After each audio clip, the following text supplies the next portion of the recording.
Hello दोस्तों, स्वागत है आप सभी का हमारे यूट्यूब चैनल में। आज हम लगातार जैसा कि सीरीज चला रहे थे एएलपी और टेक्नीशियन की, वही 79 नंबर पार्ट लेकर के आए हैं। आप सबके लिए इम्पोर्टेंट क्लास होने वाली है। रियल क्वेश्चन पेपर है, इसको अभी हम दिखाएंगे भी। रियल क्वेश्चन पेपर है, कौन से शिफ्ट का है, ये सारी चीज़ आपको दिखाएंगे। तो वीडियो को अगर आप शुरू से लेकर के अंत तक देख लेते हैं तो बहुत कुछ सीखने को आज मिलने वाला है।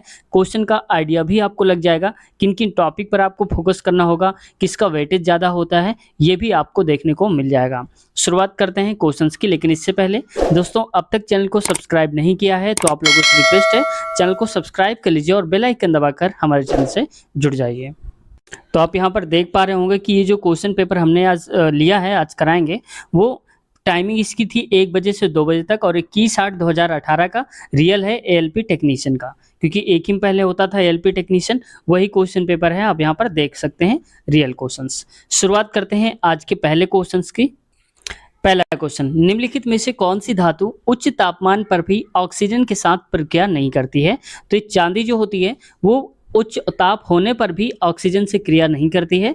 ऑप्शन पहला सही उत्तर हो जाएगा। और आपने देखा होगा कि चांदी जो होता है वो विद्युत का सबसे अच्छा सुचालक भी माना जाता है, कंडक्टर माना जाता है विद्युत का। कौन? चांदी। अगला क्वेश्चन देखो, नेक्स्ट क्वेश्चन है और इसमें कहा जा रहा है सेकंड नंबर क्वेश्चन पे, जेरेमी अपने पिता से 26 वर्ष छोटा है। वर्तमान में से 8 वर्ष बाद उसके पिता की उम्र उसके स्वयं की उम्र की दोगुने से 2 वर्ष कम होगी। जेरेमी की वर्तमान उम्र क्या है? तो देखो इस क्वेश्चन में बताना है यहाँ पर। अब इसमें मैं मान लेता हूँ कि ये है यहाँ पर जेरेमा और उसके ये हैं फादर।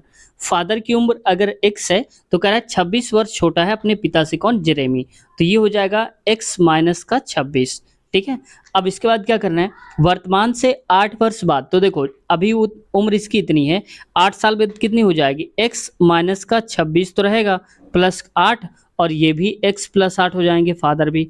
अब आगे कहा जा रहा है ये क्या होता है, 8 वर्ष बाद उसके स्वयं की उम्र के दोगुने से 2 वर्ष कम होगी, किसकी? पिता की आयु। तो इसका जो भी उम्र है इसकी दोगुने से 2 कम कर दो, यानी कि -2 कर दो और बराबर हो जाएगी ये उम्र पिता के बराबर है। ठीक है। अब इसको सॉल्व कर लो तो ये हो जाएगा 2x, में इसको डायरेक्ट मल्टीप्लाई करा दे रहा हूँ। वह तो एक काम कर सकते हो आप, इसको ऐसे भी लिख सकते हो कि यहाँ पर x है और इसको हो जाएगा -18, बराबर में यहाँ पर -2 है, वैसे बराबर नहीं है, -2 बराबर हो जाएगा x प्लस का 8। ठीक है, थोड़ा दिख नहीं रहा होगा ज़्यादा सही से। आगे देखो ये हो जाएगा 2x है माइनस का 36 माइनस का 2, ये माइनस है, बराबर में हो जाएगा यहाँ पर x प्लस का 8। अब इसको अगर सॉल्व करेंगे x यहाँ से यहाँ हो जाएगा और ये यहाँ पर हो जाएगा 8 2 10, 10 हो जाएगा और ये 36 10 हो जाएगा 46, यानी कि x बराबर 46 आ जाएगा। तो हम कहेंगे अगर x बराबर हमारे पास 46 है तो यहाँ पर देखो x माइनस 26 है, तो बस x बराबर 46 लिख देता हूँ। x बराबर 46 आ गया है और जेरेमी कितने का था? ये था x माइनस 26 का और इसके फादर थे x के।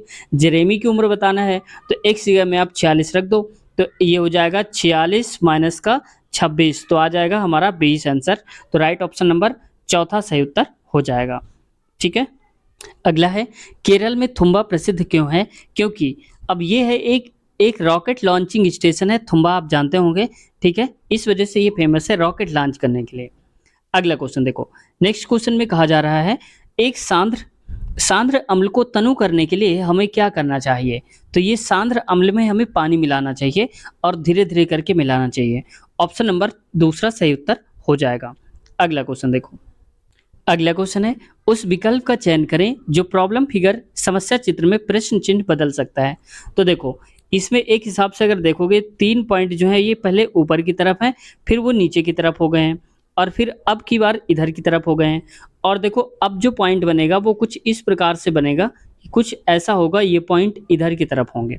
ठीक है, तो यहाँ पर देखो इनमें से कौन सा है ऑप्शन के अकॉर्डिंग, तो पहले ध्यान से देखते हैं। ये हो जाएगा हमारा तीसरा नंबर जिसमें ऐसा करके दिया गया है।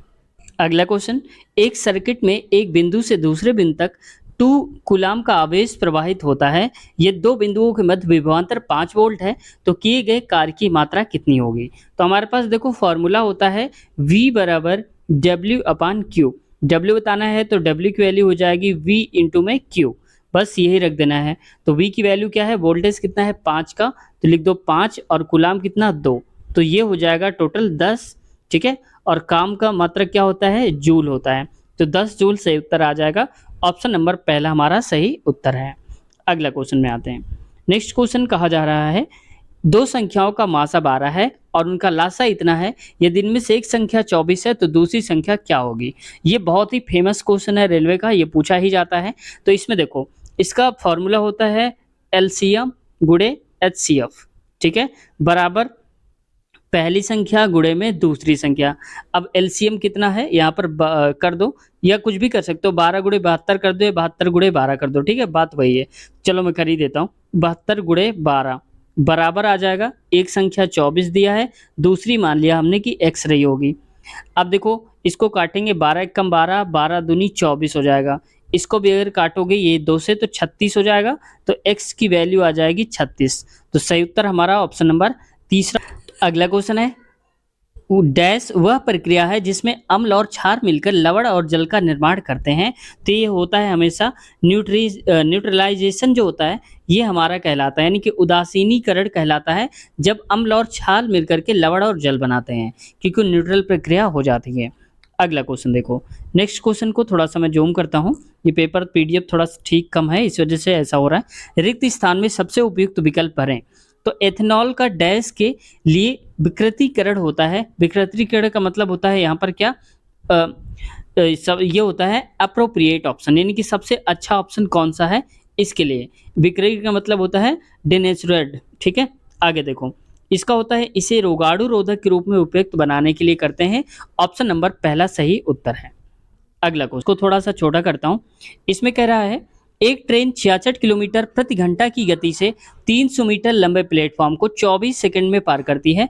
ट्रेन कितनी लंबी है ये बताना है। तो देखो जब कभी ऐसा क्वेश्चन आता है ना, तो सबसे पहले आप यूनिट देखा करो। ये जैसे देखो किलोमीटर प्रति घंटा दिया है और यहाँ मीटर दिया है ना, तो इसको पहले सबसे पहले एक काम करेंगे, मीटर पर सेकंड में बनाने की कोशिश करेंगे। तो देखो 66 है, किलोमीटर प्रति घंटा को मीटर पर सेकंड पे बनाएंगे तो 5/18 से हम गुणा करा देंगे। ये 6 से काट दो, 6 त्रिक 18, 6 कम 6, यानी कि आ जाएगा 11 पचे 55 और बटे में 3 मीटर पर सेकंड, यानी कि जो गाड़ी की चाल है वो है इतनी। अब 24 सेकंड तक वो गाड़ी चली है इतनी स्पीड से, तो 24 से गुणा करा दो आप, तो 3 एकम 3, 3 8 24, मतलब 55 गुणे 8 हो जाएगा। तो मैं यहाँ कर देता हूँ 55 गुणे 8, तो 5 40, 8 5 40 और 4 हो जाएगा 44 हो जाएगा। अब इसमें से हमें घटाना कितना है, ये हो जाएगा, ठीक है। अब इसके बाद हमें घटाना कितना है 300 मीटर, तो आप 300 घटा दो इससे, तो बचेगा 0 से 0 गया, 4 में से 0 तो फिर 4 ही आएगा, और यहाँ पर 3 4 यानी कि आ जाएगा यहाँ पर 4 में से 3, तो 140 सही उत्तर हो जाएगा। तो इसका ऑप्शन नंबर हो जाएगा दूसरा, 140 सही उत्तर आ जाएगा, ठीक है। ये आप पीडीएफ में मत थोड़ा देखिएगा, क्योंकि ये थोड़ा ऑप्शन के हिसाब से गलत हो गया है दोबारा से करने में, ठीक है, लेकिन 140 आंसर आएगा इसका, ये वाला सही उत्तर है। अगला क्वेश्चन है, युक्ति दिया है सरकार ने विज्ञापन दिए हैं और जनता को सलाह दी है कि वे सड़कों पर मिलने वाला भोजन ना करें क्योंकि वह अस्वस्थकर होता है, यानी कि सड़क पर जो खाना मिल रहा है उसको ना खाइए क्योंकि आपके स्वास्थ्य के लिए अच्छा नहीं है, सरकार ने विज्ञापन दिया है। अब आते हैं धारणा हम क्या लगा सकते हैं, सरकार सड़क किनारे के दुकानों का व्यापार बंद कराना चाहती है, ऐसा है, या सरकार होटल मालिकों को लाभ को बढ़ावा देना चाहती है। तो ऐसा नहीं है, क्योंकि वो चाहती होगी ना कि सड़क किनारे का खाना लोग ना खाएं। क्यों ना खाएं, क्योंकि बीमार हो जाएंगे। तो सड़क किनारे के दुकानदारों का व्यापार बंद कराना चाहती है, तो ऐसा भी नहीं है कि बंद कराना चाहती हो, लेकिन इसका जो आंसर दिया था रेलवे ने उसका पहला ही सही करा था, क्योंकि वो चाहती है कि व्यापार बंद हो जाए इनका। लेकिन मेरे हिसाब से यहाँ पर पहला भी नहीं सही होना चाहिए था, क्योंकि वो व्यापार बंद नहीं कराना चाहती होगी। हो सकता है कि लोग जब आना बंद कर देंगे तो वो लोग खुद देखेंगे ना, जो लोग हैं व्यापार जो कर रहे हैं सड़क किनारे जो बेच रहे हैं, वो खुद देखेंगे कि लोग हमारे यहाँ क्यों नहीं आ रहे हैं, क्या दिक्कत है, तो अपनी क्वालिटी को खुद वो सुधारेंगे ना। तो यहाँ पर ये होना चाहिए था कि सड़क किनारे की दुकानदारों को बंद नहीं बल्कि उनके खाने पर सुधार कराना चाहती है, उनके स्वास्थ्यकर बनवाना चाहती है खाने को सरकार, ये होना चाहिए था मेरे हिसाब से। लेकिन ऑप्शन पहला ही सही किया है रेलवे ने, तो मैं आपको दिखा देता हूँ। यहाँ पर लिखा है केवल पूर्वधारणा फर्स्ट ही सही है, ये वाला सही उत्तर हो जाएगा। नहीं, ऑप्शन सही है, मैं माफ कीजिएगा मैं ही गलत था। Neither one are not to implicate, मतलब कोई भी सही नहीं है, सही उत्तर उसने दिया है रेलवे ने भी, ठीक है। अगला क्वेश्चन देखो, नेक्स्ट क्वेश्चन है, इनमें से कौन सा उभयलिंगी फूल है? तो ऑप्शन नंबर कौन सा हो जाएगा? मस्टर्ड सरसों जो होता है ये होता है उभयलिंगी, यानी कि इसको किसी और पौधे की जरूरत नहीं होती है। इसके एक ही पौधे के जो फूल होते हैं, परागकोष जो होते हैं, वो आपस में ही क्रिया कर लेते हैं। ये होते हैं मस्टर्ड सरसों के खेत। तो दोस्तों आज की वीडियो यहीं तक रखते हैं। इसके आगे वाले क्वेश्चंस हम कवर करेंगे नेक्स्ट पार्ट में। किसी कारणवश ये वीडियो थोड़ा छोटी हो पा रही है, इसके लिए माफ़ी चाहता हूँ। और अगले पार्ट में हम जरूर कवर करेंगे सारे के सारे क्वेश्चंस जो आप देख पा रहे होंगे। ठीक है, तो उम्मीद है आपको वीडियो पसंद आई होगी। अगर चैनल को सब्सक्राइब नहीं किया है तो सब्सक्राइब कर लीजिए और बेल आइकन भी दबा लीजिए, ताकि जब भी वीडियो अपलोड करें आपके पास नोटिफिकेशन पहुँच जाए और आप वीडियो को देख सकते हैं। तो इसके अगले पार्ट की लिंक आपको इसी वीडियो के नीचे मिल जाएगी, आप एक बार चेक अवश्य कर लेना। तो मिलते हैं, अपना ख्याल रखिए, टेक केयर, बाय बाय।